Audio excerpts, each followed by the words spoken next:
The ocean, vast, untamed, in the quiet of the waves lies a truth. Some storms begin long before the clouds gather. There are stories in the Bible that make you pause. And then there are stories that demand reflection, the kind that stays with you long after the last word. Jonah is one of those stories. But don't mistake this for a simple tale of a fish and a reluctant prophet.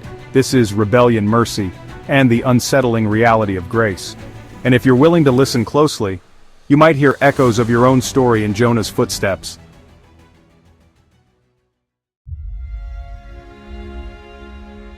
Nineveh, the crown jewel of Assyria, a kingdom where violence wasn't just a means, it was the way of life. To Israel, Nineveh wasn't just an enemy, it was a threat to existence. Jonah, a prophet, a voice for God in Israel. But today's calling was different. Go to Nineveh, cry out against it, their wickedness rises to me. Jonah's eyes opened, but not with resolve, with hesitation. But Jonah didn't head north. He didn't walk toward Nineveh, he walked west, to the sea.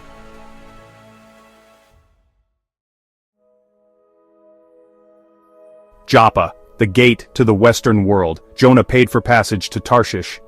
Why Tarshish? Because it lay on the edge of the known world, far from Nineveh, far from the call. Running from God isn't new, it's as ancient as Eden, as human as fear. Jonah didn't doubt God's power, he feared it. He knew that mercy could be just as unsettling as judgment.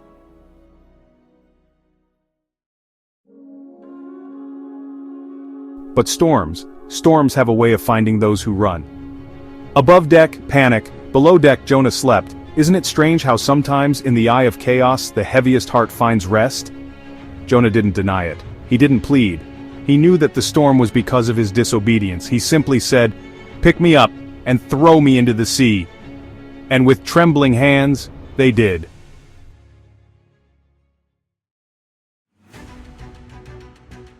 Jonah thought the sea was his end.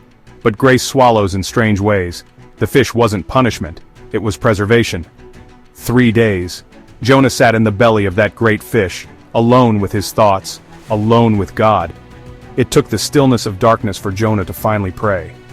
And the fish, obeying the voice of God, returned Jonah to dry land.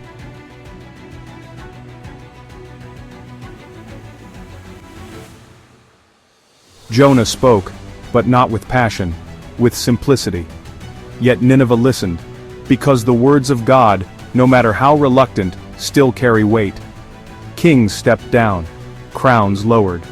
From the greatest to the least, Nineveh repented, and God relented.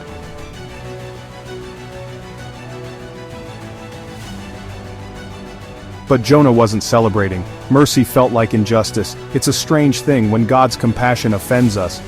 God whispered, "Is it right for you to be angry?" Jonah's story, it ends with a question that God never answers. Maybe because it wasn't just for Jonah. Maybe it's for us.